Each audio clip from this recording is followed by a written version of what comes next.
Friends, welcome to our channel. இன்றைக்கி நம்ம பார்க்க போகிற ரெசிபி பணியாரம். பணியாரம் வந்து நான் 3 விதமான பருப்பு யூஸ் பண்ணி எப்படி வந்து ஒரே மாவில் ஸ்வீட் பணியாரம், கார பணியாரம் பண்ணலாம் அப்படின்னு நான் காட்ட போகிறேன். ஸோ அதுக்கு முன்னாடி நம்மளோட சேனலில் சப்ஸ்கிரைப் பண்ணாதவங்க சப்ஸ்கிரைப் பண்ணிவிடுங்க, பெல் பட்டனையும் ப்ரெஸ் பண்ணிவிடுங்க. அதுக்கு தேவையான பொருட்கள் பார்த்தலாம். இது வந்து இட்லி அரிசி, 1 கப் இட்லி அரிசி எடுத்து வச்சுருக்கேன். ஸோ 1 கப் அளவுக்கு இட்லி அரிசிக்கு ஒரு புடி கையில் ஒரு புடி அளவுக்கு நான் உளுத்தம்பருப்பு, அதே மாதிரி ஒரு புடி அளவுக்கு பாசிப்பருப்பு, ஒரு புடி அளவுக்கு துவரம்பருப்பு, இது மூணுத்தையும் எடுத்து வச்சுருக்கேன். இது வந்து ஸ்வீட் பணியாரம் பண்ணுறதுக்கு இது வந்து மாவுக்கு தேவையானது.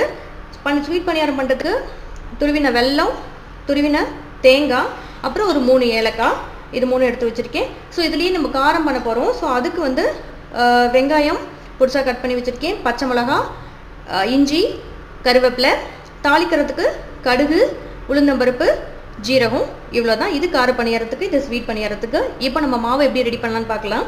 நான் வந்து இட்லி அரிசி, அப்புறம் இந்த 3 பருப்பு, இது 3ஐயும் ஒன்றா ஒரு மணி நேரம் நான் ஊற வைக்க எடுக்க போகிறேன். நான் வந்து இந்த பருப்பை வந்து நல்லா வாஷ் பண்ணிவிட்டு, பருப்பு அரிசி எல்லாத்தையும் நல்லா வாஷ் பண்ணி ஒரு மணி நேரம் ஊற வச்சுட்டு நல்லா க்ளீன் பண்ணி எடுத்து வச்சுருக்கேன். இப்போ நான் இதை மாவு வந்து தனித்தனியாக அரைக்க போகிறேன்.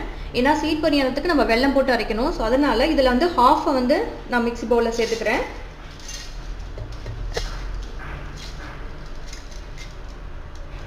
இப்போது பாதி அளவுக்கு நான் வந்து மிக்ஸி பவுலில் போட்டிருக்கேன். ஸோ அது கூட எடுத்து வச்சுருக்க ஏலக்காய், எடுத்து வச்சுருக்க வெல்லம், அப்புறம் அது கூடவே துருவி வச்சுருக்க தேங்காய் எல்லாமே ஆட் பண்ணிவிட்டு இதை வந்து அரைக்க போகிறோம். தண்ணி விடாமல் அரைக்கணும், ஏன்னா வெல்லம் போட்டிருக்கிறதுனால அது ஆல்ரெடி தண்ணி விடும். ஸோ தண்ணி விடாமல் அரைச்சிட்டு, சப்போஸ் மைய அரைக்க முடியல அப்படின்னா கொஞ்சம் லைட்டாக தண்ணி தெளிச்சிக்கலாம். ரொம்ப மைய அரைக்கணும்னு அவசியம் இல்லை, கொஞ்சம் கரகரப்பாகவே அரைச்சி எடுத்துக்கலாம். இப்போ நான் அதை அரைச்சி எடுத்துட்டேன், நல்லா அரைஞ்சிச்சு. நான் தண்ணியே ஆட் பண்ணலை, அதுவே நல்ல கன்சிஸ்டன்சிக்கு வந்திருக்கு. அதனால் நீங்களும் தண்ணி விடாமல் அரைச்சிக்கோங்க. ஸோ பேலன்ஸ் இருக்கிற பருப்பு அரிசி இதெல்லாம் வந்து நான் வந்து இது தனியாக அரைச்சி எடுத்துக்க போகிறேன், இது கார பணியாரத்துக்கு. ஸோ அதையும் மிக்ஸியில் ஆட் பண்ணிவிட்டு, ஜாரில் ஆட் பண்ணிவிட்டு நான் வந்து அரைச்சி எடுக்க போகிறேன். அதே மாதிரி இதுக்கு வந்து கொஞ்சம் தண்ணி தெளிச்சுக்கோங்க, ஏன்னா இதில் வெல்லம் போடாததுனால உங்களுக்கு நனைகிறது கொஞ்சம் டைம் எடுத்துக்கும். ஸோ அதனால் லைட்டாக தண்ணி தெளிச்சுட்டு அதே மாதிரி அரைச்சி எடுத்துக்கலாம். இப்போ நான் அந்த மாவையும் அரைச்சி எடுத்து வச்சுருக்கேன். ஸோ இப்போ என்ன பண்ண போகிறோன்னா, இதில் வந்து தேவையான அளவு உப்பு, அதாவது ஸ்வீட்டுக்கு வந்து கொஞ்சம் உப்பு போட்டிங்கன்னா நல்லாயிருக்கும் டேஸ்ட்டு. ஸோ அதனால் கொஞ்சம் உப்பு போட்டுக்கோங்க. ஸோ கார பணியாரத்துக்கு உங்களுக்கு மாவுக்கு தகுந்த மாதிரி எவ்வளோ உப்பு வேணுமோ அவ்வளோ உப்பு ஆட் பண்ணிக்கோங்க. ரெண்டையும் ஆட் பண்ணிவிட்டு எல்லாம் ரெண்டுத்துலேயும் உப்பு ஆட் பண்ணி நல்லா மிக்ஸ் பண்ணி வச்சுருங்க. நல்லா மிக்ஸ் பண்ணி விட்டுட்டு ஒரு 1/2 அன் ஹவர் அப்படியே மூடி வச்சுருங்க. அதுக்கப்புறமா நம்ம பணியாரக்கல்ல போடலாம். உங்களுக்கு இல்லை உடனே தான் பண்ணணும் அப்படின்னாக்கா பண்ணலாம், பட் வந்து அந்த சாஃப்ட்னஸ் கொஞ்சம் கம்மியாக வரும். ஒரு 1/2 அன் ஹவர் விட்டுட்டு பண்ணிங்கன்னா நல்லா வரும்.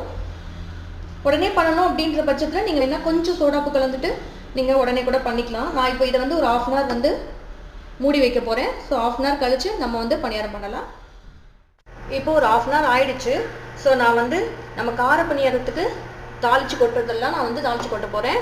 ஸோ பேனை ஹீட் ஆகிடுச்சு, எண்ணெய் காஞ்சதும் கடுகு எடுத்து வச்சுக்க கடுகு ஆட் பண்ணிக்கோங்க.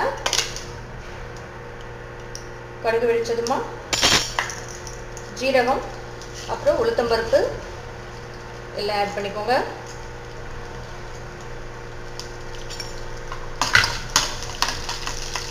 கடுகு கொஞ்சம் வெடிச்சதும் வெங்காயம் ஆட் பண்ணலாம்.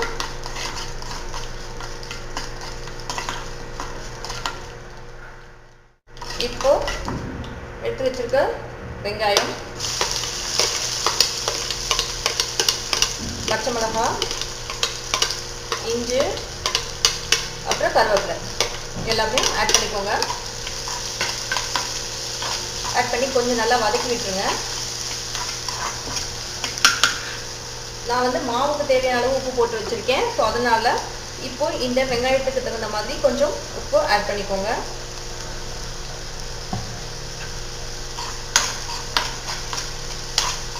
அவ்வளோதான். இது கொஞ்சம் நல்லா வதங்கினதுக்கு அப்புறமா எடுத்து நம்ம மாவில் போட்டு மிக்ஸ் பண்ணிடுவோம்.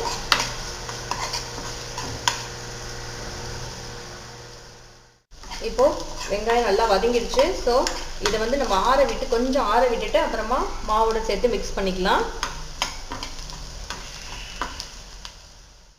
அது ஆறட்டும். ஸோ அதுக்குள்ளே நான் வந்து பணியாரக்கல் போட்டுட்டேன். ஸோ அது ஹீட் ஆனோன்னு எண்ணெய் அப்ளை பண்ணிக்கோங்க. ஒரு ஸ்பூன் எண்ணெய் விடுறேன் நான். எண்ணெய் ஹீட் ஆகிறதுக்குள்ளே நம்ம வந்து மாவு மிக்ஸ் பண்ணிடலாம்.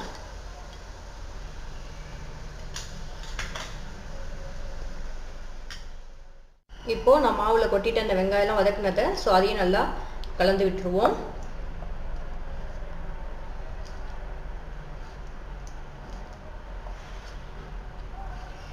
அவ்வளோதான். இப்போது நம்மளோட கார பணியார மாவும் ரெடி, ஸ்வீட் பணியார மாவும் ரெடி. ஸோ இப்போ எப்படி பண்ணலான்னு பார்க்கலாம். இப்போது நான் வந்து பாதி வந்துட்டு ஸ்வீட் பணியாரம் ஊற்றுறேன், பாதி வந்துட்டு கார பணியாரம் பண்ணுறேன். பாருங்கள்,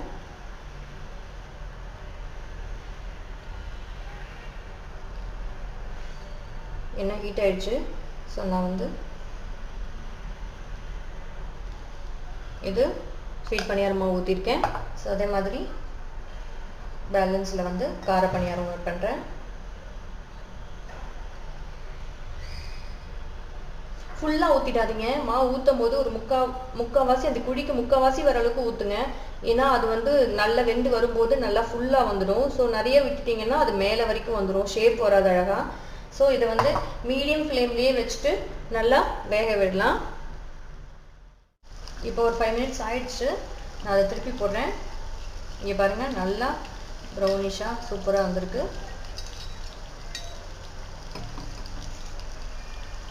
ஸ்லோவாக திருப்பி விடுங்க. இது உடையெல்லாம் பயப்பட வேண்டாம், உடையவே உடையாது. மாவு நல்லா பஃபியாக வந்திருக்கு பாருங்கள். ஸோ கார பணியாரம் அதையும் நம்ம திருப்பி போட்டுடலாம். அதுவும் ரெடி ஆயிடுச்சு. இதில் பருப்பெல்லாம் சேர்த்துருக்கிறதுனால குழந்தைங்களுக்கு ரொம்ப நல்லது. நீங்கள் தனித்தனியாக ஒவ்வொரு பருப்பாக பிள்ளைங்களுக்கு ஏதாவது செஞ்சு கொடுக்கணும் அப்படின்னு இல்லாமல் இந்த மாதிரி செஞ்சு கொடுத்துட்டிங்கன்னா குழந்தைங்க நல்லா விரும்பி சாப்பிடுவாங்க, ஸ்ட்ரென்த்தும் கூட. ஸோ இது ஒரு 5 மினிட்ஸ் வந்துட்டு நல்லா வேகட்டும், அப்புறமா நம்ம எடுத்துடலாம். இப்போது 5 மினிட்ஸ் ஆகிடுச்சு. ஸோ நான் அதை எடுத்துடுறேன். பணியாரம் ரெடி ஆகிடுச்சு. ஒரு டிஷ்யூ பேப்பரில் எடுத்துருங்க, எக்ஸஸாக இருக்க எண்ணெய் எல்லாம் வடிஞ்சிடும். நம்மளுடைய ஸ்வீட் பணியாரம் கார பணியாரம் ரெடி ஆயிடுச்சு. நீங்களும் உங்கள் வீட்டில் ட்ரை பண்ணி பாருங்கள். பிடிச்சிருந்துன்னா லைக் பண்ணுங்கள், கமெண்ட் பண்ணுங்கள்.